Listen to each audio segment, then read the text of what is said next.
Welcome into our lawful goods, our true neutrals, and chaotic evils, and anyone else who falls anywhere else on the alignment chart or outside of it. I am your host, Robbie Landis, the truest of neutrals to a fault. And along, as always, we have Kali Scales. Chaotic thirsty, thank you. Yeah, okay, yep, that makes perfect sense. And our guest this episode, Andie of MargoMods. Where would you say that you fall in the alignment chart, the alignment spectrum? I think it's got to be something like neutral good. Neutral good. We can dig it. We can dig it. I mean, you're doing the right thing, but it kind of changes from time to time, given the situation and maybe who you're with. I can respect it. So we're talking about something fun today, something that's kind of been on our list of something that I've wanted to do for a while. But before we get into that, as opposed to most days where we talk about something not fun. I mean, it's all fun, but like this is a good. It's a good one, yeah. I think that today more than any other topic, you might see some. I don't want to call them disagreements, but I think you're going to hear some fun. Some fun isn't the right word. You're going to hear some hard stances. Ooh. Yeah, I think this is where people get really opinionated about, what it is that they like or how maybe things should be done. But before we get into that, something that we started doing back when I think we technically did it with catchy cantrips first, but it was afterwards. But we said we were going to make magic items for our guests when they come on. And I've been doing that, but not since Diana, when we announced it, have we brought up what that item is on the show for the guests, because I was a little bit behind, so I was making them like after the fact. So Andie, I would like to show you your magic item, which we created based on one of the subclasses that is going to be in your Kickstarter that's coming out soon, which we are going to give you in a moment here a chance to talk about. So these are Wondrous Rare items. They are called Rift Makers, and they are bracers. While wearing these bracers, you can roll 1d6 in place of normal damage for your unarmed strikes, and you get a +1 bonus to damage rolls made with both unarmed strike and improvised weapons. And once per day, you can use a reaction when you're hit by an attack to get a +5 bonus to your AC, so essentially the shield spell.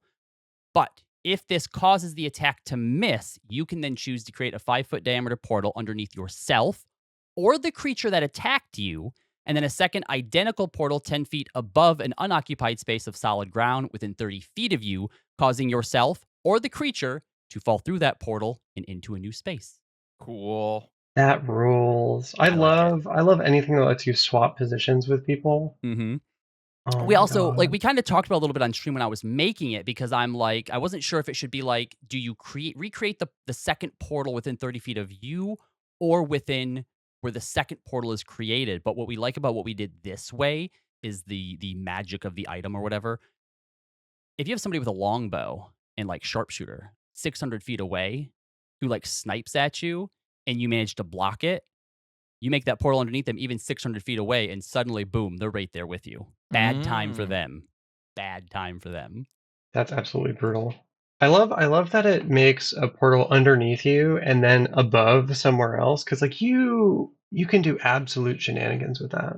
Yes, and I did make sure to put in that it does have to be on solid ground, because people's like, yeah, let's drop people off cliffs and into lava, and I'm like, okay, hold on now. Now wait a minute. It doesn't need to be that powerful. This is like such a silly teleport spell though, because it's like, okay, you've got the bracers equipped. You're outside of like, an unbreakable window, and you're like, well, I can see that position. Hey, Bob, punch me in the face, shield, and then you teleport him in. I didn't even think of using it in a way where you have someone purposefully attack you.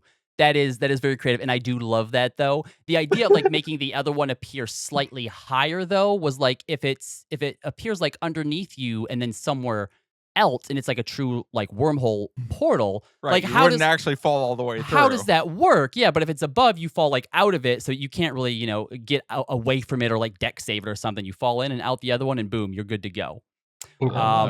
But I'm looking forward to giving that to somebody in one of my games at some point and seeing how they utilize it. But that came from your monk, which was I forget exactly what it's called in your thing, but essentially a displacement monk, a monk with portals.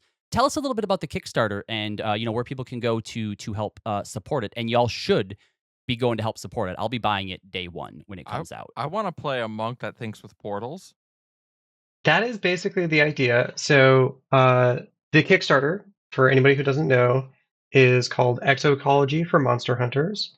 It's a book with like 6 adventures, each of which comes with a sort of big boss themed after, another plane of existence. So it could be an elemental plane, it could be the far realm, it could be the plane of shadow, whatever. And each of them is sort of a encapsulated monster hunt where you collect clues, figure out what the monster is doing, what the problems are in the place that you're exploring, and you sort of fight this usually kind of horrifying monster. Each of the different subclasses that we have, so there's the one that was already mentioned, which is the Warrior of the Displaced Fist, which is very much a monk thinking with portals. You get to create a little portal next to you that starts at tiny at level 3 when you unlock the subclass, and you can open up the other end of the wormhole up to 15 feet away. And so anything that's tiny can pass through that. My favorite thing, by the way, about the preview that you sent was the way that you use the illustrations. Because, like, on the left page, you see a monk, like, kicking through a portal. And then on the right page, up in the corner, you see the foot coming out of the portal and, like, hitting somebody else in the head on the complete opposite side. I thought that was brilliant. Yeah, I've gotten so many people to laugh with that one. I will be releasing that one for free in the next 2 weeks before Nice. the Kickstarter comes out. So people will get early access to that. Which means it might actually, by the time this comes out, it might already be out. So definitely go and look for it. We'll also have links within the description of the podcast here, so that you can make sure that you get there pretty quickly. I will just say that in the preview as well, you also had the barbarian that essentially gets a mech suit of gelatinous goo, which Yeah, the is gelatinous pretty brute. epic. Yeah. I love it. It's so fun to just be like a tiny little gnome or goblin or kobold or whatever, and power up your oozy exosuit and grow to size large. Like that is just such a funny, entertaining vibe. I definitely feel like if you play that one, you got to go with a smaller species, just so that when you use it, you're suddenly like, what, 2 size categories up at that point. It's great. Yeah, it's so fun. All right, so without any further delay, what's the topic though, Robbie? I looked at the title of this. Well, you probably already know if you looked at the title. We're talking about villains today. Yeah. So we're just gonna jump right into it, and I think that where we want to start, because we all know what purpose villains serve. We all know. We all have our favorites. We all have our least favorites, and we all have our favorites that we love to hate or that we hate to love. So I think where we're going to start here, and this is something that really isn't even just tabletop RPG related, right?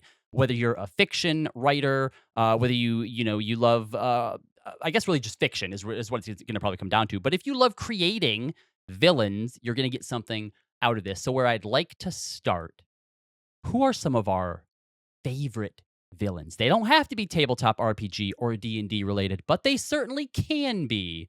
And we're going to go ahead and let our guest start today. So, Andie, you don't have to pick a singular one. I don't know if anybody can pick just like a singular, this is my all-time top favorite. You can, great. But if you want to give us like a couple, go for it. I love the villains that start with like a kernel of relatability or truth and go way, way, way, way, way too far. So in that vein, the first name that comes to mind for me is Magneto. Ooh, yep. I don't think there's anybody out there who's gonna try to argue that Magneto isn't like easily like a top 10, top 5 villain of all time. So, and what I like about the example of Magneto is in a story that is done really well, your villain, as you say, starts off kind of reasonable, or at least with a kernel of you can understand where they're coming from. And it's actually the actions of the heroes which push them further and further into the unreasonable. Magneto starts off from a spot where you can go, yeah, I get it. But it's as the X-Men continue to foil his plots and force him to do bigger and bigger things to try and get around them that it starts to get to the point of like, okay, well, now we're talking about genociding everybody. So do you have like a preference or a comment between the idea of, do you like to see the relatability first, right? To like relate to him and understand him first? Or I know that there are some game properties that do it, and the one that comes to mind I don't want to say because there's a new show out that might potential spoilers. Or do you prefer seeing them at their worst, or at least seeing them in a vein where you're like, oh no, you're definitely bad, Thanos, for example, and then later learning the thing that got them there is relatable.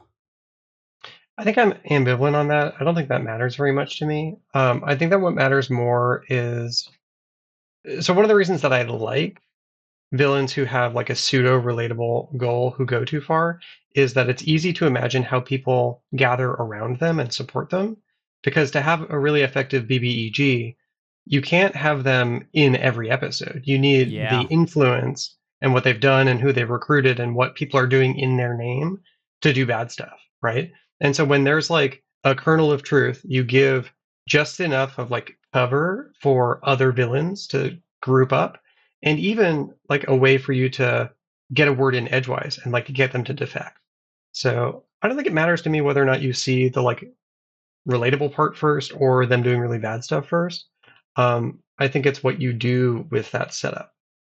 I think what's really, really cool about this sort of type of villain as well, in how it can influence or be used in tabletop RPGs, is if I were to use this villain, I would definitely start the way you mentioned. Give them something relatable first, because you can start off a campaign with them not being the villain yet, but have the players have some sort of part in either helping them or part in what it is that ultimately drives them away. So when they first meet and maybe interact with, talk with this villain, they're not a villain yet. So they could actually start to form a connection, maybe even potentially see them as being friends in some way, and then have the players over the course of the campaign, as Kali mentioned, either do things that kind of start to push the villain away, or they get to see as this villain is growing, and whether they have some influence there or not, remains up to both, I guess, the DM, the players, and the dice. But to go from the start to be like, we knew you before all of this isn't you, and then have to see them go down that road, I think can be very, very chef's kiss. If you want to be really almost manipulative, you can set up a trolley problem for your players early on in the campaign, where whoever's on the side of the trolley problem that they sort of screw over, Hmm. you can be like, okay, I'm going to turn them into Magneto. Yeah, yeah, or even if they do something bad, right? But maybe it's a little like it's close to that line of forgivable, unforgivable. But depending on how you do it or what it is, your players might be like, "We understand," like we get it, and maybe they like help them escape, right? Like imagine if you have your BBEG start off that way, the players help them escape, and then they turn out to be the BBEG. Then your players also have to wrestle with like, we could have stopped this, but ultimately, like we had a hand in making this happen. One of the villains in the first Kickstarter that I ran, his name is Glurm. He's like a tiny little goblin who Glorm. Okay, Glurm I love it. is like this anxious little guy who at the end of the adventure, people are like, "Oh, I kind of get it. He like murdered his dad to stop him from time traveling to erase me from existence." And then there's always like somebody else in the party who's like, "Wait, but didn't he also murder 4 more people to cover up his crimes?" Yeah. And then they're like, "Wait, maybe he did something bad. Like maybe we can relate with that tiny little piece, Yeah, but maybe he's a bad guy." yeah, yeah. What So about you, Callie? Give me one of your top villains. so I think I'm going to use this as an example of the other side of that, which is I'll say Emperor Palpatine, and not because he's complicated, not because we watch him become a villain, but sometimes it is satisfying to have a Saturday morning cartoon villain where he's just bad, and so you feel good when you beat him. And that's someone who can contrast with Darth Vader, where there is an element of tragedy to it. Where you do feel like, oh, is there a future where he redeems, or is death his only redemption? And it's morally questionable. And I mean, it's not. He definitely had to die, but it makes you think, and it makes you feel a little. There's some bittersweetness to it. And then on the other side of it, there is Emperor Pip Pop, where you kill him and everyone goes, "Yay! He fell down a power Yeah, tube and he's dead." there's no question about it. Nobody wants to see Emperor Palpatine be redeemed. We don't need like a We certainly don't want to complicated. see him come back from the dead somehow. Well, for the 6th time anyway. Yeah. And but like also, we're not. It's not like we're like, oh, we need like a complicated backstory of how he. No, he's evil. He's We bad. understand that. He's bad. I was going to give a very similar one for anyone who is familiar with Suikoden, which just came out with the remasters this year, and in the second one. Luca Blight is the BBEG, and the first you get introduced to him like within the first 30 minutes to first Mhm. hour of the game, where he's in a village just slaughtering everyone, and you see this woman on the ground who's like begging for mercy, and he goes, "Oink like a pig," and she's like, "What? If you oink like a pig, I'll let you go." And so she does it. She starts crawling around oinking like a pig. He laughs at her and goes, "Die, pig," and then kills her. He's just a bastard. He sucks, yeah. Like through and through, he's just a bastard, and that's obviously always a pretty easy one to go with. It's easy to just make somebody super super evil. I would also suggest that if you're maybe struggling with like that first idea too, being able to put those two villains in a campaign together, like Yeah. you had mentioned, Vader and Emperor Palpatine, right? When Right. you have someone who maybe you're not really sure if it's kind of coming across that like, oh, maybe they're redeemable, or at least maybe there's something there that you want your players to like take a look at beyond just, no, well, you're bad, you gotta die. Right. Put them up next to the bad guy, and especially if you can sort of get this idea to your players, like in order to beat, like you're definitely not beating them together, right? Right. 100%, you're not beating them together. So like when you have the evil one and then the one where you can kind of get it, you can kind of use those to juxtaposition each other and maybe even suggest this idea of, well, if you can work with one, like you might be able to take the other one down. Well, and really the ultimate point in saying that is at the end of the day, if we're playing D&D, I play a character who can throw fireballs or do cool anime 4 sword attacks in 6 seconds, or I have all these cool combat moves. I don't want to have to feel bad for using them. Mhm. And I think there is a very compelling narrative to be told with a redeemable bad guy, or even just a bad guy where you can see where they're coming from. But also, sometimes I just need to feel like the hero at the end of the day because I killed the bad guy and I made the world a little bit better, because the world out here sucks and I can't just kill the bad guy and make the world a little bit better. So let's all have some fun and fight super evil man. So speaking of wanting to fight and use your fireballs and just kill things, something that happens to even the best of us. One of my favorite stories that I've heard Brennan tell, from Dimension 20, is this like super badass, awesome archer guy that he created for this campaign that was supposed to be, multiple sessions long.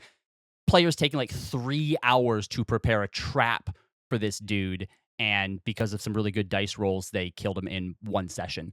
I'm sure it's all happened to us. We're like, all right, going to introduce this big bad monster, or maybe even just use a strong monster, and it's over so quickly because you decided that you're going to use an NPC to cast haste on the paladin, who's now going to crit 2 times in 1 round, and not even everybody got a full turn. 3 rounds, 3 attacks, 3 crits. Is that what it was? Three times in 1 Yeah, round. I'm talking about Kali. The amount of times Kali comes and complains about her players, the first thing I always ask is, would they have been able to accomplish this had you not given them something or done something to put it into motion? Because if the answer is that it's ultimately kind of on you a little bit, I don't want to hear it, Kali. But the question is, how do you keep your bad guy alive long enough to be the BBEG? Are you more along the lines of like this idea of, have the BBEG already be super powerful from the beginning, so they have to level up enough to be able to fight him?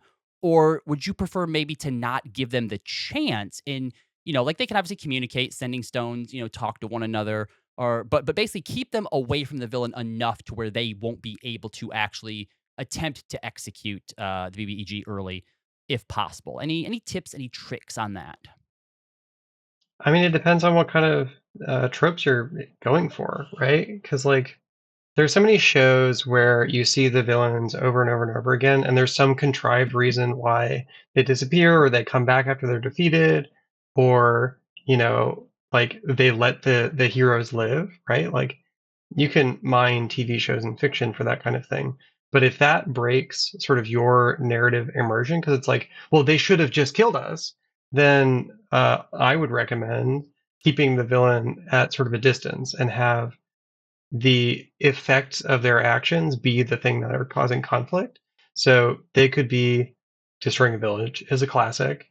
They could be, kidnapping people. They could be just like sending you threatening letters, right? Like hitting up your inbox with like the most haunted poetry, right? Like like that person's a villain Send, and they have it out for me. send, Like send, send them a note that says oh, the town that you're from is beautiful. I hadn't even realized.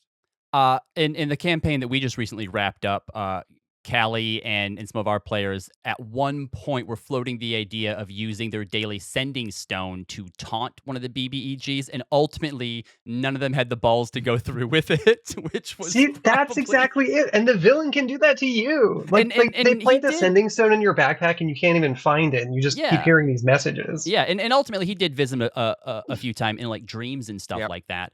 But well, first of all, if you're doing maybe a little bit of a higher level campaign and you are worried about like you have a min maxer and if they get lucky rolls or something like you're like I could see it happening. Obviously, you have things that you can like with wizards simulacrum. If it's a lich, they have a flactor. Things like that. I do think that you have to be careful with, the ideas of, taking too many or certain tropes and cliches from like shows or animes where like, oh, they did defeat him, but I still need him. So actually, you didn't defeat them Yeah. because the last thing that you want to do is make the players feel like their actions don't have any weight. So it's one of those things that you do have to be pretty careful about. It's a fine thing to So do. There's something very, very specific about what you said, which I agree with, which is that you have to make sure that your players feel like their actions matter. Hmm. And if they stop a villain who's going to come back later, like you can do that, but you have to Yes. make sure that their success was meaningful. So they stopped them from burning a village, or they stopped them from doing whatever it was. And maybe there's like time that you've bought when they like resurrect, and you know that, right? Like you have to both make their success meaningful and make sure the players know what their success meant. Well, and that cycles back around to our idea from the beginning of it is the heroes who are foiling the villain's plot, and that's what moves the story forward, and that's what forces them to do something even more insane now because they're trying to get their plan back in line that the heroes have screwed up. I ran into this situation of my BBEG was revealed when I did Whispers and Silence, and I know we're doing a watch party of that in my Discord right now, so spoilers for Act 2 and 3. My villain, Scala, was basically my world's Satan. She died 700 some years ago, but now she's back. And she revealed herself to the players at the end of the first act. And I came into that scenario of, okay, last time she was around, she got beaten by a group of plucky upstart heroes. She's smarter than that. She knows not to just let them go.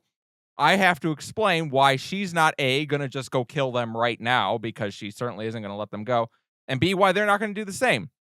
So I had her show up and try to kill all of them in the middle of a city, and each of them was a chosen of a goddess, and those goddesses all showed up, intervened, and repelled her, basically.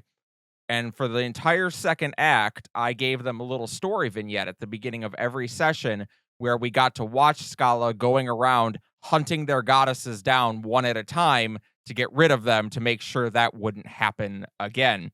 And then at the end of the second act, when they finally fought her, she revealed that she hadn't just killed them, she'd actually absorbed all of them, became a god herself, and beat the party. And that was like the big end of the second act into the third act. And that's the sort of thing you can do where you just have to explain why your villain isn't there. What are they doing? And it's fine to give your players a little bit of knowledge that their characters don't have. Let them have a little peek behind the curtain of what's happening elsewhere in the world. And that can help them go like, okay, we're doing our part, Robbie, you're muted. You can also use the old tried and true method of, the sub bosses, the mini bosses. If you're afraid that giving your party access to your villain, that like, oh, well, he has Misty Step, Dimension Node, the teleport, but you're afraid a counterspell might hit or something that they might get clever enough with it. Then use generals, right? That's something we see in all sorts of RPGs and animes where everything that they're doing, that they're getting away with, is done through a general. So whether your party is able to save the day or isn't able to save the day or does destroy the general, the BBEG ultimately is still safe for now. Mm-hmm. Yeah, I mean, you could even steal from like superhero comics and have somebody take up the mantle of the villain Oh, that you've defeated. yeah. Yes, I love that. I love that. I haven't had a chance to do something like that myself, but that is great, giving them that sort of false sense of, wait, we we definitely beat him. Like, we cut his body up into little parts, we burned it into ash, and then buried it in, like, the four corners of the world. How is he back? And then someone's like, he has green eyes now. Isn't that weird? Oh, no, my brother used to have green eyes, and he's the only one that I know.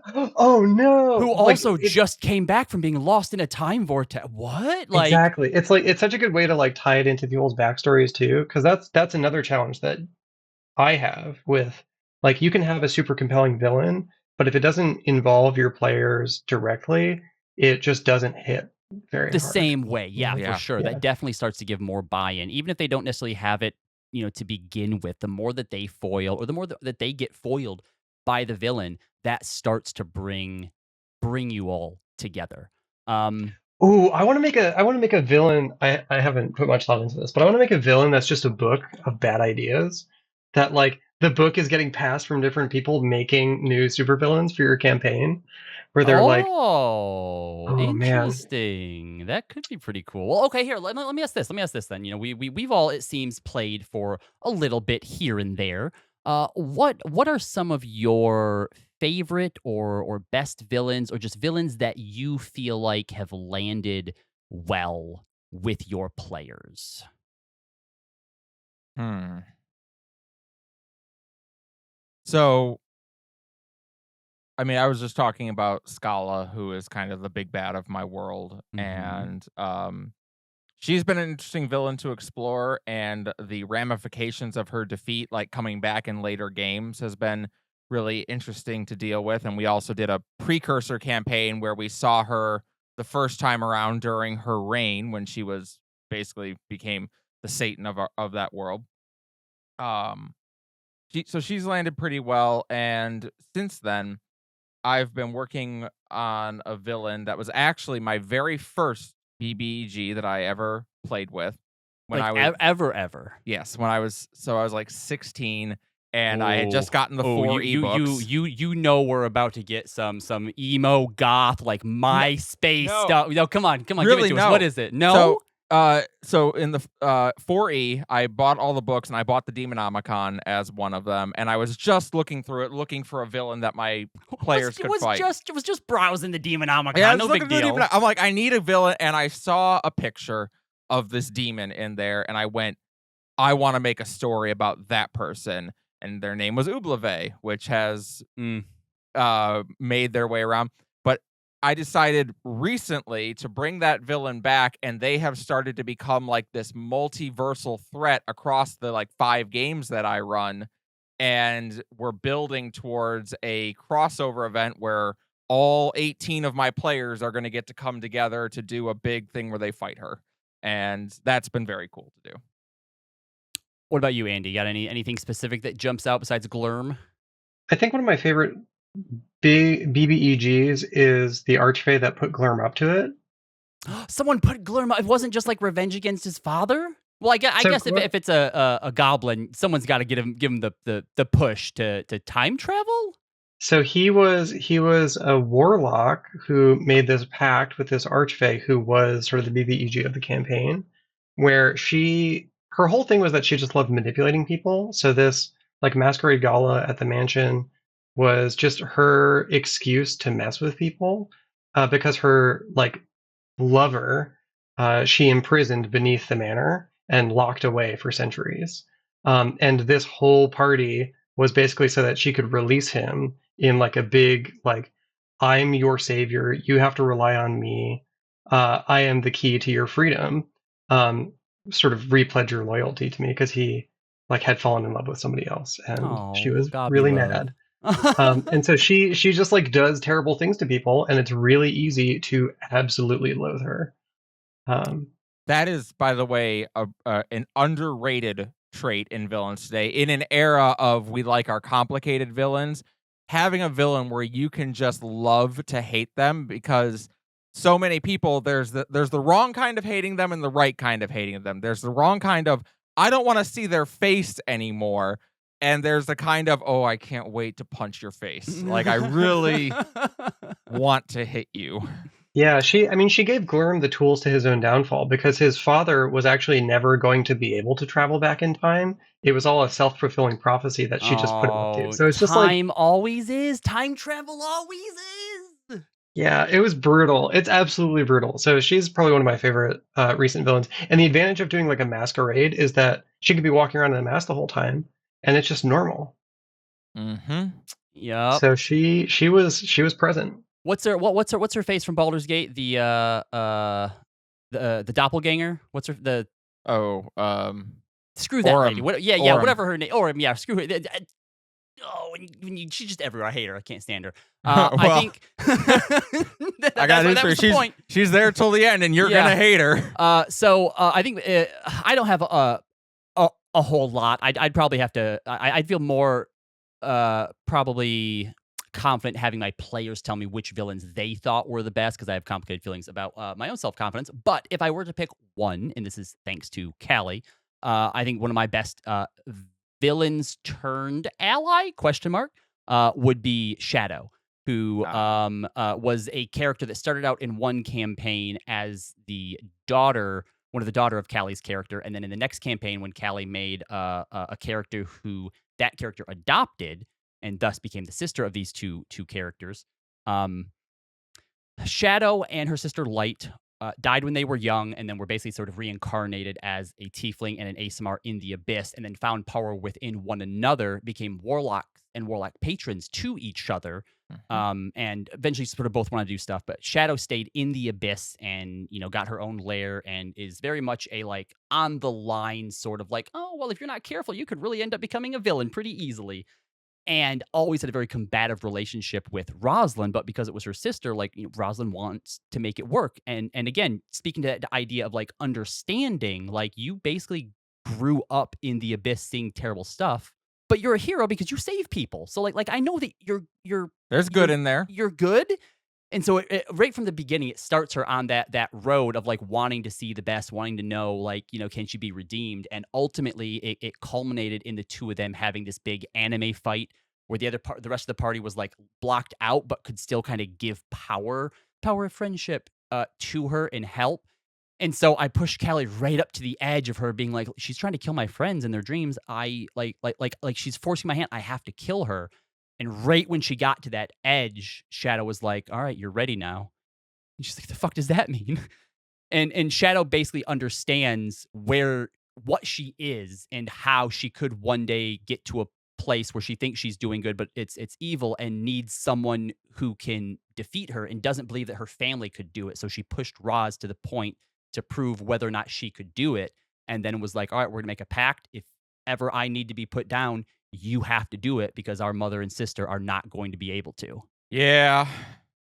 Yeah, it was rough. It was great, but it was rough. There was definitely a few like aftercare sessions and just like meeting up sessions where like Kali and I were talking. It's like, look, I know this is tough, but I think I know where I'm going, and I think it's going to be good, and I just need you to trust me. She's like, All okay.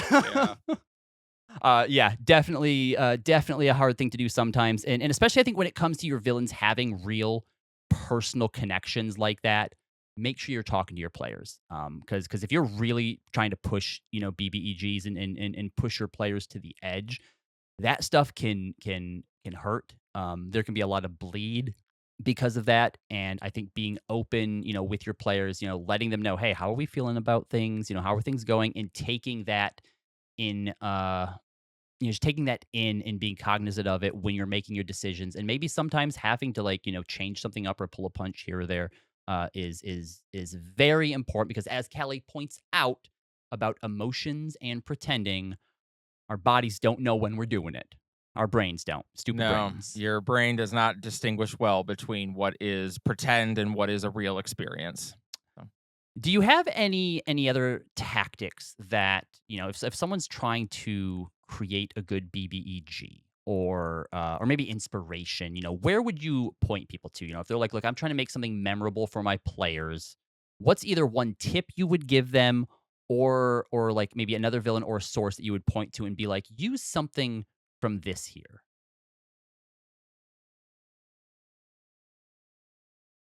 I mean, I think it's easy enough just to say, like, There are 6 stories. They've all been told, and it's just making stories your own. Look around for the villains that inspire you and try and identify why they inspire you. Why do you like this villain more than the other? And draw on those things and add your own flavor to it. I think that the thing as creators that we lose sight of sometimes is that creation is a two-way street. You can't just output. You have to take things in as well, or you will just burn out and you won't make anything good. Um, so I think my best advice is if you're struggling to understand the ideas behind your villain, look around at some of your favorite villains and examine them. Understand why they're doing what they're doing, and I'll bet you real quick something will shake loose for you. Mhm. So I have the complete opposite advice because so I hear that advice a Oh. lot, and it works well for a lot of people. It does not work very well for me. Mm. Um, that's sort of like a bottom-up approach to building a villain, right? It's like choose a template that you like and sort of map everything else onto that villain, all the things that they do, figuring out what their motivation, what they're doing. That works for sure. That rarely works for me. Instead, I often take sort of a top-down approach and think, what would be a cool sort of defining moment to start a campaign? And so one of the campaigns that I ran was on a flying continent. And I was like, I want a part of that continent to fall out of the sky, and I want somebody to have done it. And I'm going to chase answering the questions of like who would do that and why and what would they have needed to do in order to achieve that goal, and then build out a web of people who were involved and who wanted it to happen and who didn't want it to happen. And then you have factions and you have a big villain. And that turned out to be one of my more memorable villains because I That's started with great. like, Mhm. what's a cool thing they can do? What is the bad thing that they have already achieved by the time the Mhm. campaign starts? Right. And you're going to be full of like cool ideas where it's like, oh, well, what if they trigger a volcano? What if they, engineer a war? Like, what if they do, like, if you think about like specific world altering events, you can start putting together the pieces to figure out who did that and why, and they will be very interesting. Mm. I like both of those. I think that I'm like you, Andy. I think that I tend to probably start with like this big sort of lofty idea and then figure out how do we get to it. Um, I think that one of my favorite recent villains that I've seen and what I'd like to replicate one day is for anyone who's familiar with Fantasy High, Dimension 20, Kipper Lily Copperkettle, from the Rat Grinders. From the first moment she comes on the scene and just the way Brennan reacts without even any words to the bad kids like making fun of her, like like, oh, that they just, even if she wasn't before, she's a villain now. And I think that giving your villain things that your players want, especially like right in front of them, I think can also go a long way in helping to sort of get your players a little on edge about this idea, even if they're not quite evil yet. I think that being able to make your players jealous of who's eventually going to be the BBEG can give you some very unique opportunities to play with expectations and preconceptions of maybe what is about to happen or what could happen with them. That's a great way to bring your villain in early, right? Mm-hmm. I mean, that's such a good circle back because you don't need every confrontation with a villain or even every like interaction with a villain to be a confrontation. Yeah. In fact, I just realized, so I haven't been able to do this before, but something that I've heard of that I think would be really, really good is, especially if your BBEG has the means, like if they're a higher level mage, they can get around easily, they have connections. Let them take credit for stuff that the heroes do before the heroes can take credit for it. Yeah. Yeah, stuff Yeah. like that is Ugh. brutal. Ugh. A rival adventuring party that just took credit for all of the stuff that you've done. Oof. I feel like Kali just thought that in her head, like went back to our campaign, was like, gee, if the bad guys would have taken credit for all the things that we did, Roz would have been pissed. I don't even know like how Roz would have handled that. She would not have been okay. She'd be like, "This is bullshit." Okay, uh, which one is worse? Them taking credit for what you've done or setting you up for a fall where the job that you were hired to do is something that nobody else wanted?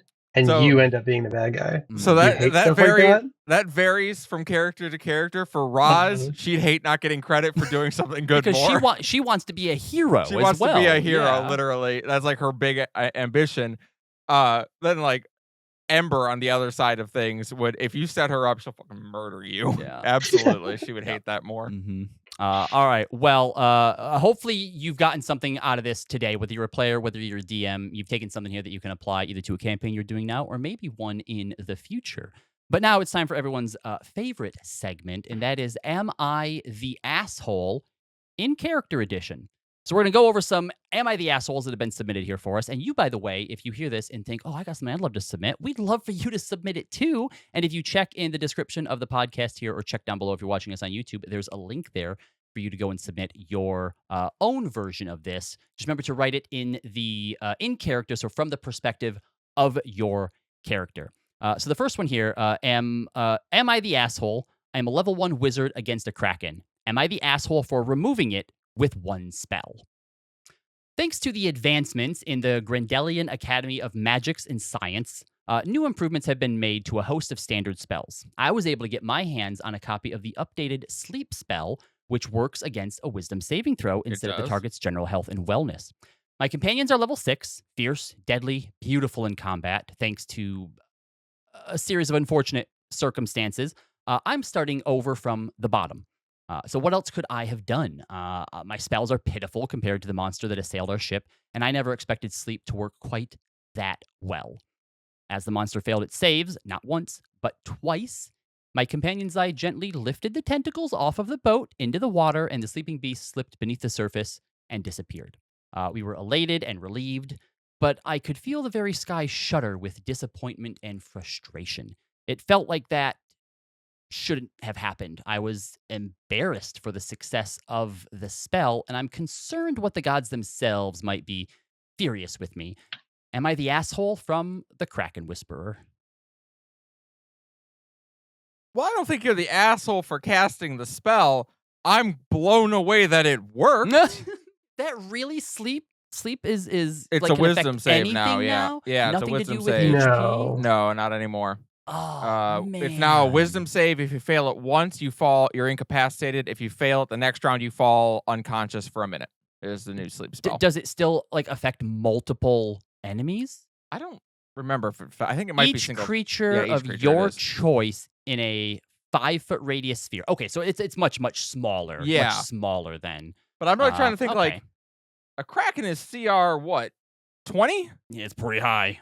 Even a young Kraken's like CR 14. They've got like a +6 or 7 wisdom save. Like, damn, I can't believe that hit.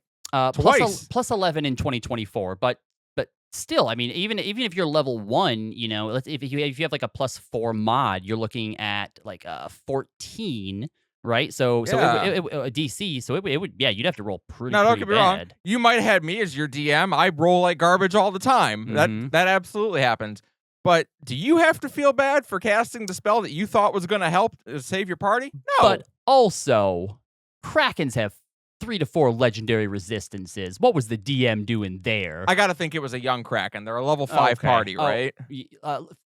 6, I think they said. Yeah. Level 6, yeah. Mhm. There's no way they're fighting a full Kraken at level 6. Yeah. So here's what I find interesting about this is in character, which obviously you're supposed to do. Cool. I don't think anyone in character is gonna be like, oh, we didn't get to fight and kill a Kraken. But out of characters, the players and the DM might have been disappointed that what should have been an epic fight on the boat was over was in nothing.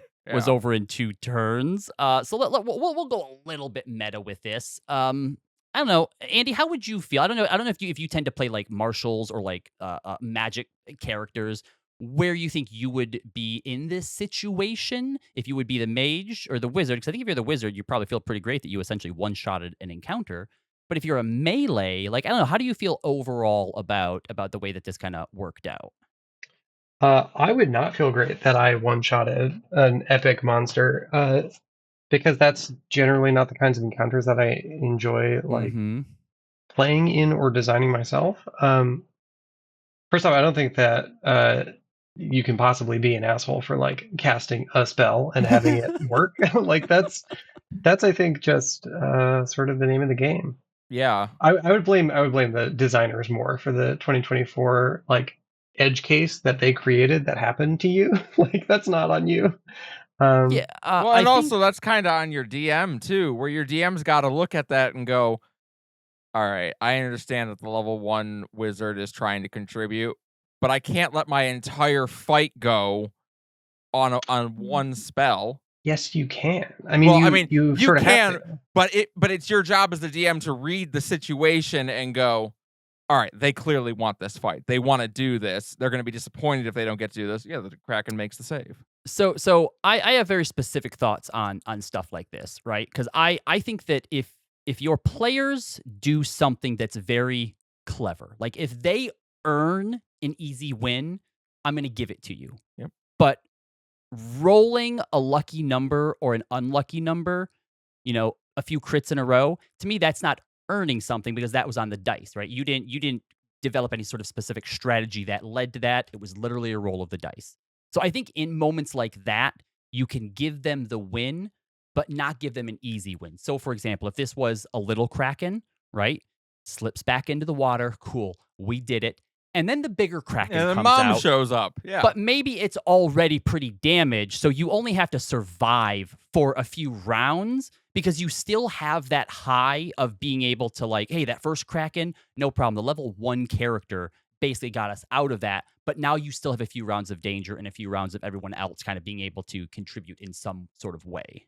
So now I would say to the DM, now that you know that sleep is a possibility, engineer situations like if we were to redo this Kraken scenario, you know, take the thought experiment. Okay, they fail the sleep spell and they're asleep. Now their tentacles are just suctioned to the boat and they're really hard to get off, and trying to get them off is going to wake that thing up maybe. That's when you get like repeat saving throws. Yep, And then that you was turn another into good a one. different kind of challenge. Mm-hmm. So just because like there was a success doesn't mean that you have to automatically give a win, right? It's just one place where you can introduce more complications. And So since the DM let you just sort of slip them off into the abyss, more power to you, right? Yeah, Like, not the asshole is the answer. yes, not Yeah. not the asshole. Yeah. And one final thing I'd like to put on top of this too, and this is more of a tip to DMs because look, I recognize that in the moment when something like that happens that you aren't anticipating, and you're like, oh my god, did they just overcome my entire encounter? Especially if you're not doing an AP, you can call a timeout. Be like, hey guys, you know what? 10-minute bathroom break, right? Get drinks, get snacks. I need a second here because this was going to take all night, and obviously And something now it's not miraculous has going happened. to. Give me a moment to figure out how this is going to proceed. That's totally fine. All right, our next one. Am I the asshole for choosing to follow my creed over the mission, even though the mission was a success in the end? Lord Inquisitor, I send this Vox with the hope that the Emperor can forgive me. I am Leviticus, apothecary of the Black Templar chapter, and I fear I committed heresy while performing my duties. While purging a planet of the foul Xenos known as the Tyranids, a librarian of the Ultramarines fell in battle. Now, as apothecary, I am to heal and revive a fallen battle brother so he may fight again.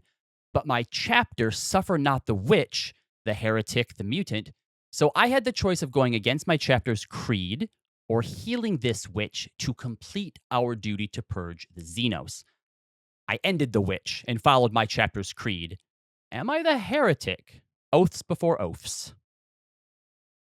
Oh. So let me make sure I get this straight. Okay, so this person was on a mission with someone who does stuff that is against their oath. That person died or fell, and now they had the choice of if I heal them, they are here to continue helping us with our mission, which I should succeed. But also healing someone like them Breaks is my oath. against my creed. So instead, they killed them. But ultimately, they did still succeed the mission, so they were able to uphold both. But does that make them the asshole? Well, I mean, I think you've got your classic case of, you have a duty to two lords, right? You have your duty to your oath, and you have your duty towards whoever gave you this mission, and you have to choose one over the other. I tend to go along the lines of not offering healing to someone who needs it makes you the asshole, is what I tend to say. But I'm going to be straight with you. I don't know anything about the 40K universe, so I was don't wondering have if a that's lot what of the it was. context Yeah. for this. Mhm. I'm you know what? You referred to me as Lord Inquisitor and you serve an emperor. I'm going with you're the asshole. Any I think it 40K depends. experience, Andy? No, it depends to me on whether or not this other character is a player. Yes. I think they might have been like the way that it comes through. Then you're the asshole. Definitely an asshole above the table. I think the asshole below the table as well, because here's what I would suggest, and I know, and maybe I'm wrong. People told me I was wrong last time, but I feel like with Warhammer 40K, they're less into the role play stuff and more into the painting their dolls and having them like fight and kiss and stuff like that, or whatever it is you do. I don't know. I've never played 40K. I don't at me in the comments. But the way that I see this is your creed is, suffer not the witch, the heretic, and the mutant, right? So this person, this librarian, magic, I guess, and you're like, oh, well, I'm supposed to kill your type, but we're on a mission together. So I think what I would ask myself is, well, you were told that these witches are bad, but this one's helping you. So are they really bad? Maybe you should be questioning that instead of just being like, oh no, we got to kill them all. I do think you're the asshole, just maybe not for the reason you thought you might have been the asshole. Yeah, I think that the conceit that you're already like fighting with this person on your side, you kind of have to like, you know, pay some dues to that reality, right? And if you're, I don't know, yeah, I think they're the asshole. Yeah, really, I feel like from all I've seen of 40K, I feel like every character in that universe is the asshole, Yeah, right? I don't know that there are a lot of people who aren't the asshole in 40K. I do also. This is not for nothing, but like, suffer not the witch, the heretic, the mutant. That feels like a really specific creed. Like, do that many people fall under witch, heretic, and mutant? In 40K And universe, what's wrong with witches, Billy. heretics, and mutants? Well, first of all, that too. I think your creed is the asshole.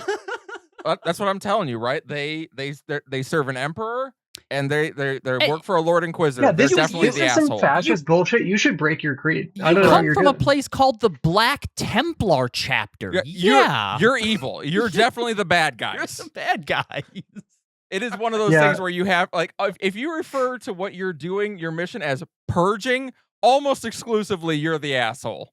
Oh, yeah, that's a good one. All right, well, I'm glad we cleared that one up. We all end up on a really, really hard line here. I'm sorry, Kali, that neither of these two things were about thirsting for vampires and demons and stuff like that. We'll try to get you next time. Yeah, next time.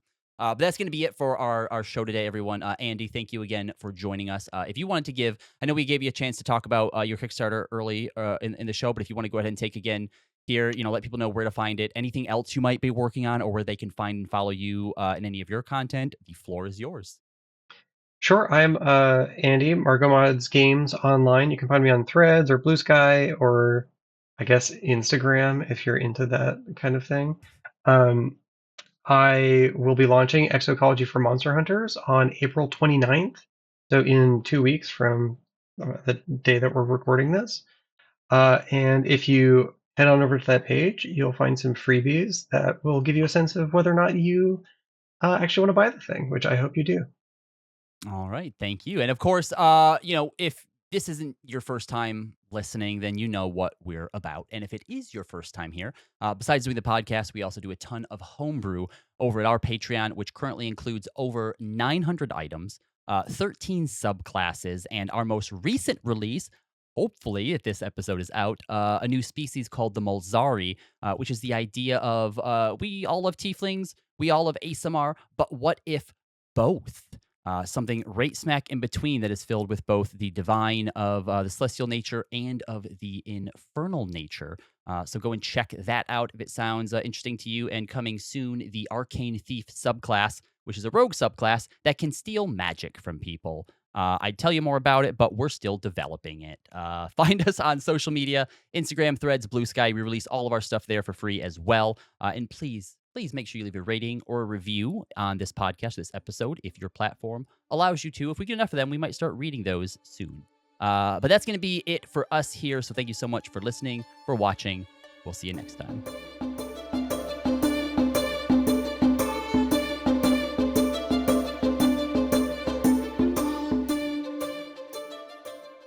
The Cloaks and Capes podcast is created by the support of its listeners and generous Patreon donors. Special thanks to our myth makers and legends, Heartslot, Dolvik, Celtic Crow, Dark Flux, Gamergal, Streaks River, Tater Thoughts, and Capelli. Views and opinions expressed on this program are solely those of its host. Editing and production by Aaron Pillen, and music provided by Aidan Hageland. If you want to support the Cloaks and Capes podcast, check out our Patreon over at patreon.com/cloaksandcapes, and check us out on Threads and Instagram at Cloaks and Capes TTRPG.